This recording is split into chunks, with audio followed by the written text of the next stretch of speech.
Assalamualaikum warahmatullahi wabarakatuh. Perkenalkan, nama saya Nabila Queen Azalia. Saya akan mempresentasikan kisah tentang Babilonia. Perayaan Tahun Baru di Babel, ibu kota kerajaan Babilonia, berlangsung sangat meriah. Waktu itu, sekitar tahun 1970 SM, kota Babel terlihat sangat cantik seperti seorang gadis berparas jelita yang mengukuhkan kecantikannya dengan kosmetik. Kota yang membentang di tengah-tengah negara sungai itu, pada setiap perayaan Tahun Baru ini, mulai berhias diri. Mereka memperindah bangunan-bangunan rumah mereka. Mereka juga mengenakan pakaian serba indah dan wangi. Kemudian, hadir di alun-alun kerajaan Babilonia untuk mendengarkan cerita yang dibacakan tiap tahun, dongeng tentang penciptaan semesta. Keindahan itu tampak makin menggairahkan ketika di istana Babilonia. Dengan tiang-tiang penyangga di depannya itu dihias taman-taman dengan rerumputan dan tumbuhan perdu sedemikian semaraknya. Di pinggir taman itu dihias pepohonan tinggi, kemudian di tengah-tengahnya adalah patung batu manusia, kesatria yang tengah menunggang kuda. Atau ada juga patung beberapa hewan dan burung elang yang menampakkan sayapnya. Di dekat patung-patung itu ada air mancur berundak dengan gemercik airnya yang mendamaikan hati. Air mancur berair jernih dan berbuih itu mengalir, mengikuti parit-parit kecil yang mengelilingi istana. Parit-parit itu tembus ke sungai Efrat dan Tigris yang mengalir tenang. Sungai yang pada musim penghujan tak sampai menimbulkan banjir. Kemudian, pada saat kemarau juga tak sampai mengering. Ia terus saja melimpahkan airnya tanpa henti. Sungai yang mengalir bersih, terlebih pada saat tahun baru seperti ini. Ada petugas yang dibayar khusus untuk membersihkan sungai dari sampah atau dedaunan yang jatuh. Jembatan yang membelah sungai Efrat dan Tigris kemudian menghubungkan dengan jalan di seberang sana. Di sana terdapat kuil, kantor administrasi, dan rumah-rumah penduduk. Perahu-perahu nelayan merapat di pinggir sungai. Makin siang, makin banyak yang merapat di pinggirnya. Hari ini, mereka berlibur untuk perayaan Tahun Baru. Para pedagang di pasar, pegawai administrasi, nelayan istana, prajurit, perawat kuda, para pembuat peralatan rumah tangga dari tembikar, pembuat senjata logam, semua berbaur menjadi satu dalam satu derajat yang tak berkelas-kelas lagi. Keadaan mereka saat ini benar-benar makmur. Meskipun di dalam kemakmuran itu, mereka justru bersyukur pada Tuhan-Tuhan rendahan. Tetapi, Allah sama sekali tak lupa dengan apa yang mereka usahakan itu. Allah melihat dengan teliti dan penuh perhitungan terhadap apa yang mereka buat. Hanya saja, ini mungkin sebuah istidraj untuk membuat mereka semakin ingkar dengan apa yang harus mereka lakukan sebagai seorang hamba. Dikiranya negeri ini luput dari perhatian Allah, atau Allah tak memperhatikan apa yang mereka kerjakan. Nabi Nuh telah menjelaskan kepada mereka bahwa tidak ada istilah perantara untuk menyembah Tuhan langit. Tuhan langit sungguh bisa didekati tanpa perantara Tuhan-Tuhan tersebut. Bahkan, Allah, Tuhan langit, justru marah jika diduakan. Buktinya, Allah memberikan azab yang sangat besar untuk kaum Nabi Nuh yang telah menyimpang itu. Pada mulanya, mereka tidak menyembah orang salih, hanya menghormatinya saja. Namun, lama-kelamaan, setan telah menjerumuskan mereka ke dalam neraka. Cara penghormatan mereka menjadi berlebihan, dan dari sekedar menghormati saja, kemudian menjadi menyembah. Kini, kejadian banjir Nabi Nuh benar-benar sudah mereka lupakan. Banjir yang membuat daratan tenggelam, daratan penuh air, dan manusia seperti buih yang diombang-ambingkan gelombang sebelum akhirnya meninggal karena tak bisa berenang, tersedak air, atau tergulung benda-benda yang ikut larut. Allah bukannya lalai terhadap apa yang mereka kerjakan. Kelak, Allah akan mempersiapkan seorang nabi dari tempat ini. Hanya saja, sebelum sosok nabi itu muncul di tengah-tengah mereka, Allah seakan-akan hendak menggenapkan kemaksiatan mereka. Hingga pada tahap yang paling gelap, Allah akan memberikannya cahaya. Ya, para nabi itulah cahaya yang akan menerangi kegelapan zaman gulita oleh kebodohan dan kesyirikan. Makin lama, cahaya dakwah para nabi itu akan menerangi gulita zaman itu dengan sinar tauhidnya, hingga seluruh kegelapan tergantikan oleh cahaya, hingga tak ada lagi tempat yang gulita lagi.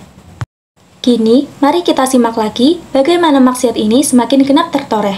Dari istana yang megah itu, penduduk berjubel.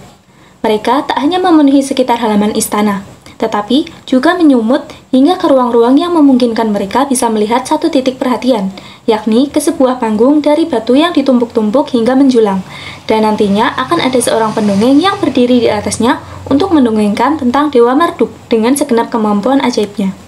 Di dalam lambung perahu, di jembatan, di pinggir taman, atau duduk rapi di halaman istana, atau memanjat tempat-tempat yang tinggi, misalnya saja di zigurat, hingga mereka bisa memandang panggung batu tersebut. Itulah ruang-ruang yang bisa mereka pakai untuk menonton sebuah pertunjukan tahunan, hingga matahari sepenggalah kepala mereka dan sinarnya menghangatkan bumi. Barulah saat-saat yang ditunggu itu tiba. Seorang pendongeng hadir dari dalam istana, kemudian menyusur keluar melalui sebuah jalan khusus yang telah disediakan. Di kiri kanannya ada penjaga yang memagari jalan itu agar tak dilalui orang-orang biasa. Begitu pendongeng itu naik di atas panggung, sorak-sorai membahana, tepuk tangan, saling bersiul, hingga lambaian tangan untuk mencuri perhatian sang pendongeng. Sang pendongeng pun menjura hormat sambil dilumuri senyum. Tubuhnya tampak legam tersengat matahari. Ia setengah baya, gurat-gurat keperkasaan di wajahnya masih tampak jelas terukir.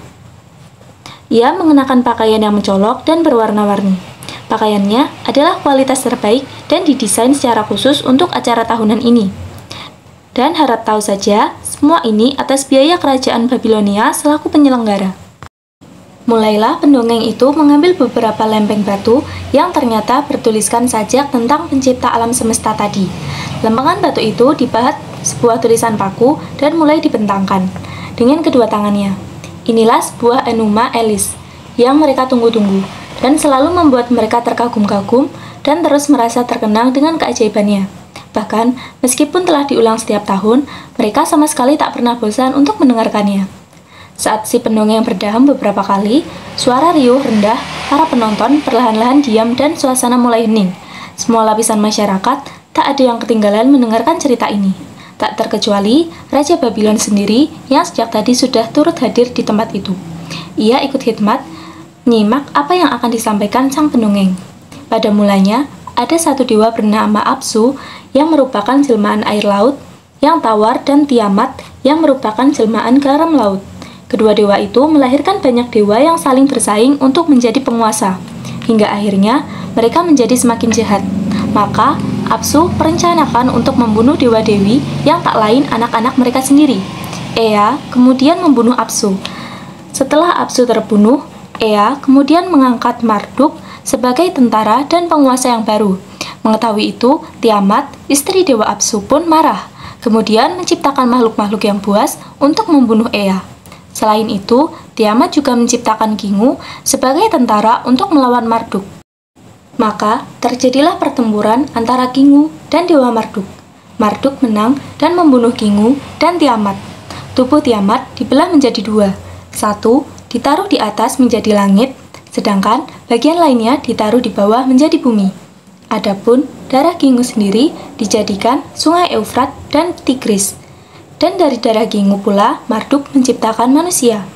Sang pendongeng memperdengarkan kisah itu dengan lantang. Suaranya yang nyaring terdengar hingga ke seluruh pelosok.